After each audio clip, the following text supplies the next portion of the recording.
नमस्कार दोस्तों, quantum mechanics की लेक्चर सीरीज में डॉक्टर अरविंद शर्मा, सह आचार्य भौतिक शास्त्र, राजकीय डूंगर महाविद्यालय बीकानेर। यूजी क्लास की क्वांटम मैकेनिक्स की लेक्चर सीरीज में पिछले वीडियो में हम स्क्वायर वेव पोटेंशियल पढ़ रहे थे, जहां हमने पोटेंशियल की शेप क्या होती है, पोटेंशियल के कंडीशंस क्या हैं, वह श्रोडिंगर इक्वेशंस अलग अलग रीजन्स में कैसे लिखी जाती हैं, ये सब हमने किया था। इसके उपरांत मैंने आपको बताया था कि यदि आप b बाई ए और c बाई ए कॉन्स्टेंट्स अगर निकाल लेते हैं, ये रेशियो निकालते हैं, जिससे हम ट्रांसमिशन कॉफिशिएंट और रिफ्लेक्शन कॉफिशिएंट निकाल सकते हैं।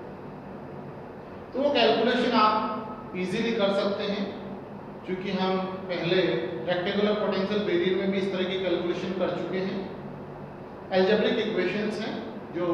परिसीमा प्रतिबंध और सातत्य प्रतिबंध का उपयोग करते हुए जो बीजगणितीय समीकरण आए हैं, उन्हें आसानी से सॉल्व किया जा सकता है। वो लंबी है परंतु आसानी से सॉल्व की जा सकती है। अब हम यहाँ पर ये देखेंगे कि इसका फिजिकल सिग्निफिकेंस क्या है। अर्थात हमने जो b बाई ए और c बाई ए निकाला है, उससे पहले r और t का फॉर्मूला जो है वो किस प्रकार का आता है और किस प्रकार से हम इसको फिजिकली इंटरप्रेट कर सकते हैं कि हमारा जो एक्सप्रेशंस आए हैं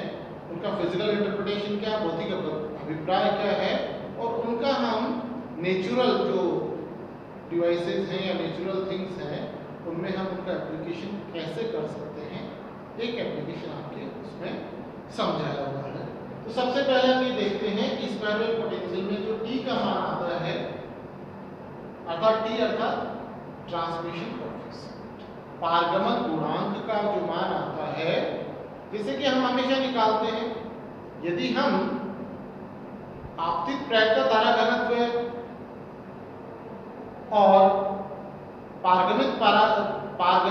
प्रायिकता धारा घनत्व, पारगमित धारा घनत्व अपॉन आपतित प्रायिकता धारा घनत्व का अगर अनुपात लेते हैं तो t के बराबर आता है। इसी प्रकार से रिफ्लेक्शन कोएफिशिएंट, परावर्तन गुणांक किसके बराबर आता है, आप परावर्तित प्रायिकता धारा घनत्व अपॉन आपतित प्रायिकता धारा घनत्व, अर्थात जो परावर्तन हुआ है, परावर्तित प्रायिकता धारा घनत्व अपॉन आपतित प्रायिकता धारा घनत्व, अर्थात कितने अनुपात में परावर्तन हुआ है और कितने अनुपात में पारगमन हुआ है, ये गुणांक हमें ज्ञात करना है। तो जो हमारे पास में एक्सप्रेशन थे जिससे हमने b बाई ए और c बाई ए का रिलेशन इसीलिए निकाला है कि जिससे हम ये ज्ञात कर सके। तो यहाँ t इक्वल टू आता है c अपॉन ए स्क्वायर, और ये बराबर आ जाता है 4k square k square upon k square minus k square whole square sin square k a plus 4k square k square is equal to, अगर हम यहाँ पर k और k डैश का मान रखते, k बराबर कितना था, k बराबर था √2me upon h bar square और k डैश बराबर था √2me plus v0 upon h bar square. इनका उपयोग यदि हम लें तो इसे हम E और V0 के फॉर्म में अपन इसे निकाल सकते हैं। तो ये यहाँ पर आ जाता है 1 plus V0 square sine square k dash a 4e t plus V0 inverse. इसी प्रकार से जो रिफ्लेक्शन कोएफिशिएंट है उसका मान आता है b upon eta square equal to k square minus k dash square whole square sine square k dash a upon k square minus k dash square whole square sine square k dash a plus 4k square k dash square equal to bracket 1 plus 4e v0 plus e upon v0 square sine square k dash a और ये t और r का मान है। इसी तरह से चूंकि एक्सप्रेशंस लंबे हैं, कैलकुलेशंस भी लंबी है, तो यदि आप इसे याद रखें तो आपने जो कैलकुलेशन की है वो सही की है या गलत की है तो इसको आप वेरीफाई इजीली कर सकते हैं। तो वही जैसे डिनोमिनेटर अगर अपन देखें k square minus k dash square whole square sec square k dash c plus 4k square k dash, denominator आपके सेम। इसमें से अगर इस पार्ट को आप ऊपर ले जाते हैं तो d आ जाता है, फर्स्ट पार्ट को ऊपर ले जाते हैं तो आपके पास में r, इसको ऊपर ले जाए r और इसको ऊपर ले जाए d। अर्थात अगर आप डिनोमिनेटर याद रख लेते हैं तो ये एक्सप्रेशन आप इजीली याद रख सकते हैं। उसके उपरांत k और k डैश का मान जब आप रिप्लेस करते हैं, रखते हैं, उसके पश्चात देखिए 1 plus v not square sin square k dash a upon 4e plus v not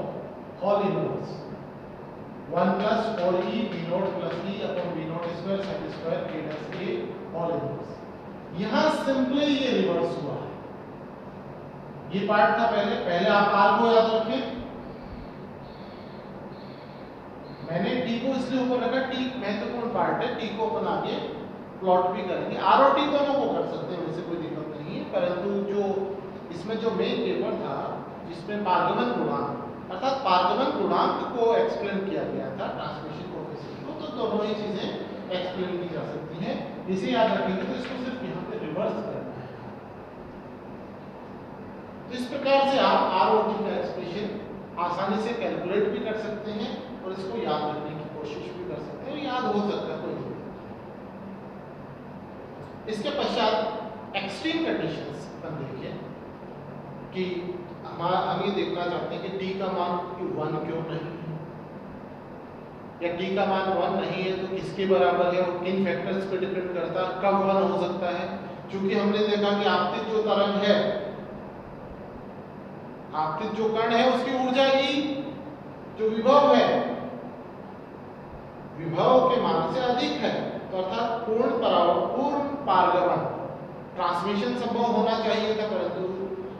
जो है वो होता है या नहीं होता है हमें देखना है। तो हम यहाँ दो कंडीशंस देख सकते हैं, क्योंकि हम यहाँ देख रहे हैं कि फैक्टर बाकी सब तो कांस्टेंट्स है, ऑल आर कांस्टेंट्स,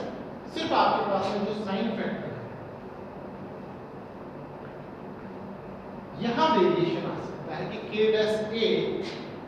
यदि k dash a 2n plus 1 pi upon 2 है, यदि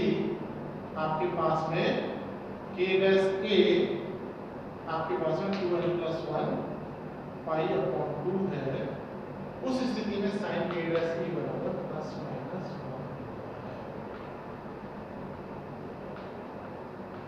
माइनस 1। ओके, यदि k डैश a बराबर 2n प्लस 1 पाई बाय 2 है तो साइन k डैश a बराबर प्लस माइनस 1। उस स्थिति में r मैक्सिमम हो जाता है और t मिनिमम हो जाता है। क्यों हो जाता है, यहाँ देखिए आपके पास में यहाँ पर यहाँ साइन स्क्वायर, तो यहाँ पर आपके पास में जो वैल्यू आती है r मैक्सिमम का मान कितना हो जाता है 1 plus 4e plus v not square all minus 1 और t minimum equal to 1 plus v not square 4e plus v all. यहाँ पर r मैक्सिमम और t मिनिमम, यदि आपके पास में k डैश a का मान n पाई है अर्थात पाई का मल्टीपल है, उस स्थिति में r का मान 0 हो जाता है, t का मान 1 है। एक ही ऐसी कंडीशन होती है जिसमें t का मान 1 के बराबर होता है, अन्यथा फाइनाइट होता है, और वो मान किन पे डिपेंड करता है, वो डिपेंड करता है कि आपके पास में विभव की चौड़ाई कितनी है, v0 का मान कितना है, e का मान कितना है, इन सब फैक्टर्स पे ये डिपेंड करता है। ये कंडीशन कब होती है, ये कंडीशन तब होती है जब आपके पास में विभव की जो दीवारें हैं, अर्थात जो एक तो x बराबर 0 की दीवार है, x बराबर 0 की दीवार से परावर्तन और x बराबर a से बार बार परावर्तन, ये जो सभी परावर्तित तरंगे हैं, इनमें यदि डिस्ट्रक्टिव इंटरफेरेंस हो जाए, विनाशी व्यतिकरण हो जाएगा, तो परावर्तन जो है वो शून्य हो जाता है, परावर्तन गुणांक शून्य हो जाता है। वो उसी ये फिजिकल एक्सप्लेनेशन है कि x बराबर 0 से परावर्तन और x बराबर a से बार बार जो परावर्तित तरंगे हैं उनमें आपस में विनाशी व्यतिकरण होने से आपके पास में r का मान मिलेगा। और अगर यही आपके पास में ये व्यतिकरण जो है वो संपोषी व्यतिकरण हो, यहाँ तो विनाशी है या संपोषी, यहाँ पे एडिशन हो जाता है उस चीज में, उस स्थिति में r का मान मैक्सिमम हो जाता है, t का मान मिनिमम हो जाता है। इसको यदि अपन ग्राफ से देखना चाहें कि ग्राफिकली अपन इसे किस प्रकार से समझ सकते हैं, ये तो मैथमेटिकली भी देखा अपन ने, और ये जो दोनों कंडीशंस है एक्सट्रीम कंडीशंस है, इसका मतलब ये हुआ कि इस एक कंडीशन के अलावा सभी कंडीशन में t का मान फाइनाइट है, r का मान भी फाइनाइट है। ओके, तो ये जो कंडीशन है उसके अनुरूप यदि हम यहाँ पर t और यहाँ मैं ले लेता हूँ, ये जो पोर्शन है यहाँ अपन ग्राफ प्लॉट कर सकते हैं। ये तो आपके t का मान आ गया, ये आपके r का मान आ गया।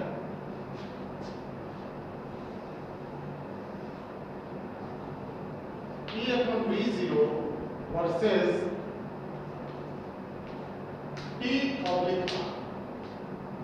r और t दोनों प्लॉट कर सकते हैं। तो पहले तो t करें, तो t वाला प्लॉट अगर अपन करें और ये 1 होता है तो ये इस प्रकार से ये पीक सा, और यदि r प्लॉट करें तो r प्लस t का मान 1 के बराबर होता है, जो वो मैक्सिमम होता है ये मिनिमम होता है।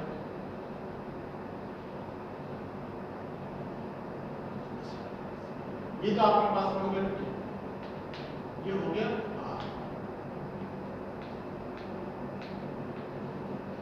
r प्लस t का मान।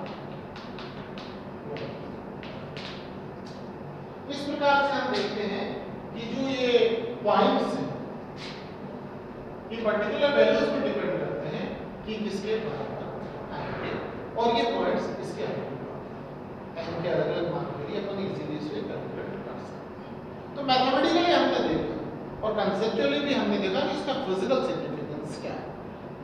अब यहाँ पर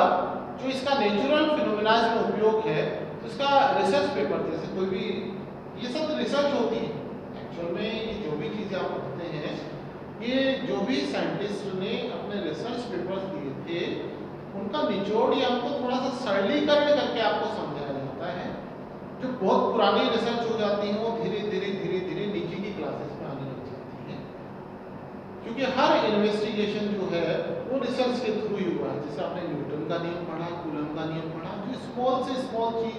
थिंग्स हैं वो भी इन्वेस्टिगेशन रिसर्च के थ्रू ही होती है। तो इससे रिलेटेड जो रिसर्च थी रामसर टाउनसेंड ने जो नेचुरल फिनोमेना में इसका उपयोग किया और उसको उन्होंने समझाने की कोशिश की, तो रामसर टाउनसेंड ने इनका उपयोग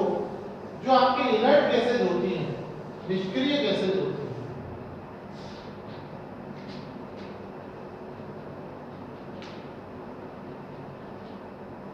Ramsar Townsend effect. Ramsar Townsend ने अपने इन्वेस्टिगेशन में रिसर्च पेपर में बताया इनर्ट गैसेज के जो परमाणु होते हैं उनके द्वारा जो विभव बनता है वो लगभग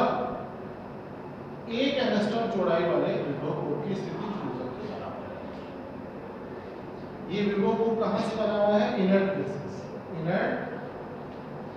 गैसेज एटम्स। इसके जो परमाणु हैं इनसे इन परमाणुओं से आपके जो विभव का निर्माण होता है, और जो आपतित जो इलेक्ट्रॉन्स हैं उनकी ऊर्जा जो होती है वो अल्प ऊर्जा होती है, अल्प ऊर्जा। और इनकी ऊर्जा इतनी होती है कि इनर्ट गैसेज में यदि हम ले नियोन ले, आर्गन ले,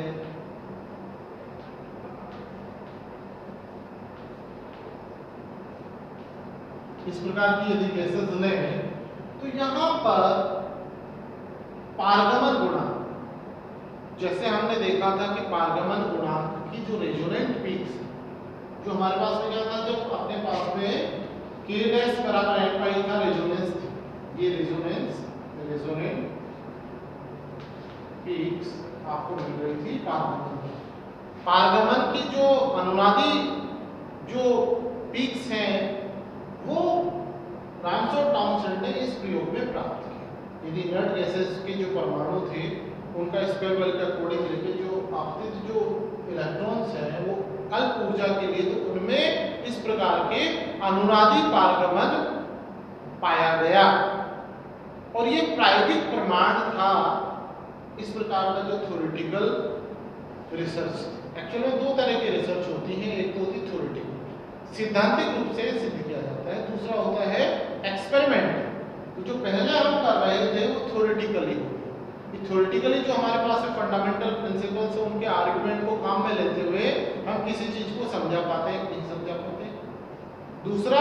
एक्सपेरिमेंटली हम उसे प्रूव कर पाते हैं, नहीं कर पाते हैं। तो इन दोनों प्रकार की रिसर्च इस पे हुई है और इसे एक्सप्लेन किया हुआ है। तो इस प्रकार से हमने देखा कि किस प्रकार से स्क्वायर वेल को समझाया गया और रामसर टाउनसेंड इफेक्ट को इसमें एक्सप्लेन किया गया। धन्यवाद दोस्तों, अगले लेक्चर में हम फिर मिलेंगे। धन्यवाद।